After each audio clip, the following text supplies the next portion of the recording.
Hey there, gorgeous, and a very happy Frugal Friday to you. I hope that you have had a great week so far. It is such a pleasure to see you, and I'm so happy that you are here.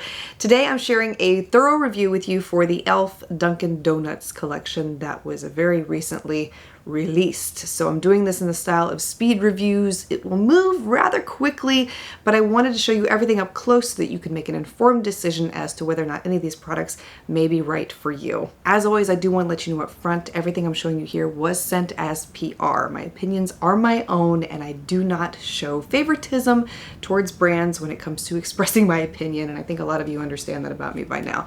But what I will say about e.l.f. is that they are very gracious with feedback, even when I don't like a product. They're always very receptive to it, so I don't feel like I need to be stifled with them, which I really, really love about them.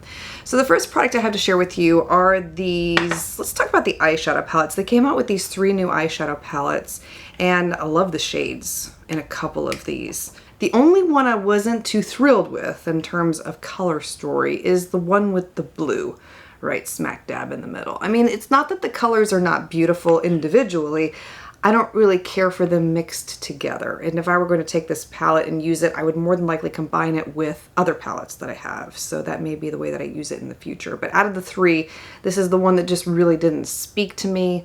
This is going to be a personal choice. In terms of quality with these palettes, I'll show you a tutorial that I did using a couple of them up close here so you can see what they look like and how they apply. The quality is pretty good. But what I will tell you is that there are a lot of shimmery eyeshadows in these palettes. The pink palette is the only one that has a matte shade in it. All the other shades in all the palettes have a shimmery finish to them, and a few of them have a rather glittery consistency to them. There is one eyeshadow that I applied on the lids in the tutorial that I'm showing you here that I applied with my finger because I was having a little bit of trouble applying it with the brush. And I did like it much better once I applied it with my finger. It went on more smoothly, more evenly, and I didn't struggle with the application using it that way. So letting you know that up front, if you do try one of these out, that really did help make the application better. Overall though, the quality of the eyeshadows is pretty good. Like I said, there are those little micro glitters that you can find within most of these eyeshadows. They're not terrible, but wanted to let you know that they are there. And nothing faded, nothing creased. When I wore these throughout the day, they looked beautiful at the end of the day like they did at the beginning. Very pleased with the consistency with all 3 of these. And like I said, the formula is going to be a personal choice. Also included, you may have seen me using a couple of them in the tutorial I just showed you, are these eyeshadow brushes. They came out with one that is for the lid, a blending brush, and then another one that I would probably use for the outer V. And I used these to create that look. Really did enjoy them. I love the blending brush in particular. It's very soft against the skin. The only thing is, I don't think that you can get the brushes individually. I think you have to buy the entire collection in order to get them. So I could be wrong, but that's the way that it appears on the PR card that they gave me here describing all the different products. Do I feel like you need them? No, I don't feel like you need them. I feel like there are brushes that are just as good from e.l.f. already out there. It's more or less going to be from a collection standpoint as to whether or not you want these in particular. I don't feel like these are like, whoa, super spectacular that you should go out and buy the full collection just to get the brushes. That is my personal opinion.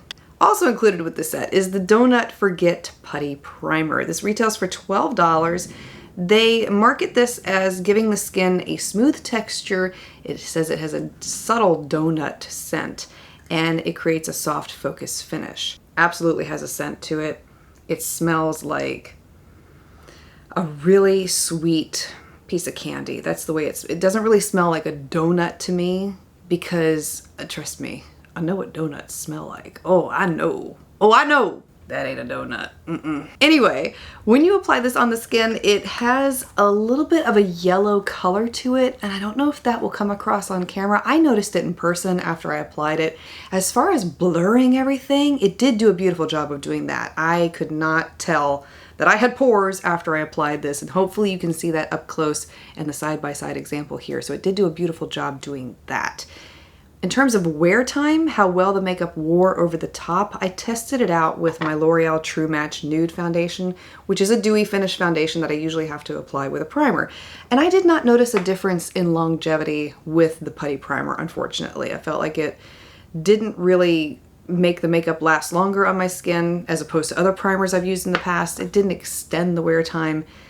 The only thing it really did was provide that soft finish to the skin after application and blur the pores. So if you were going to use this and you have an oily complexion, I would say pair it up with a more mattifying primer to get the best results. But yeah, I'll just leave that there and you can make a decision as to whether or not it will work for you. They also added this sponge, which is really cute. It is really cute, but it's really big too. Really big. This retails for $9, and the idea behind this is it's supposed to blend and bake your face. Here's the thing, if you have smaller features like me, I felt like this was just big. I mean, it's big. It does a beautiful job and it's really easy to hold, and I would use it for the bigger areas of my face, but when it comes to like getting underneath the eyes, around the nose, underneath the lips, you know, in these tight areas between the brows, it's really kind of clunky. I mean, it is. So yeah, it works. It's probably not like your one fix all type sponge. It's just more for like the collection's sake, which it is really cute. I mean, it is. I know my kids will get a kick out of it. So hey, there's that. They also added this coffee lip scrub. This retails for $6. This exfoliates, smooths the lips, and it smells like coffee. It smells like coffee. I love it. Here's the funny thing about me. I don't like coffee. I will not drink it. I do not like it, but I love the smell of it. Because when I was younger, my mom would take us into the grocery store and she would always grind up the coffee and she would let us smell the coffee grounds after she ground it up. Like that was always our favorite part about going to the grocery store. I know, hey. It's the little things of life. And even now when I walk past the coffee grinders in the store, I just stop for a second and I'm like, I don't drink it. I don't like it, but I love the smell of it. So this was, I really enjoyed using this, and it does do a great job of exfoliating the lips. You do have to rub it on the lips a few times in order to get the exfoliating beads to come up, but after you do that, it works perfectly great. Also included with this set are these 2 lip glosses on keychains. These are really fantastic also. I could not use them because my kids would squeeze them out completely, but yeah, if you have kids over the age of 10, sure, yeah, or if you don't have kids at all. These would be great little additions. I mean, they are cute.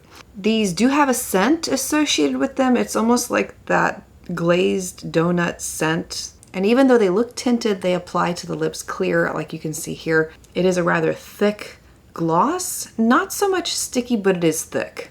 So overall, pretty good. Some things were amiss for me, but again, it's my own personal opinion. I hope that you found this helpful and that you were able to make an informed decision based off of my review today. If you've had the opportunity to try them out, feel free to share your opinions below as well. I will try to have everything listed and linked for you below in the description box if you're interested in trying these products for yourself. Thank you for being here, for taking the time to watch. I want to wish you a beautifully blessed weekend ahead and look forward to seeing you again next time. Hey, pretty girl!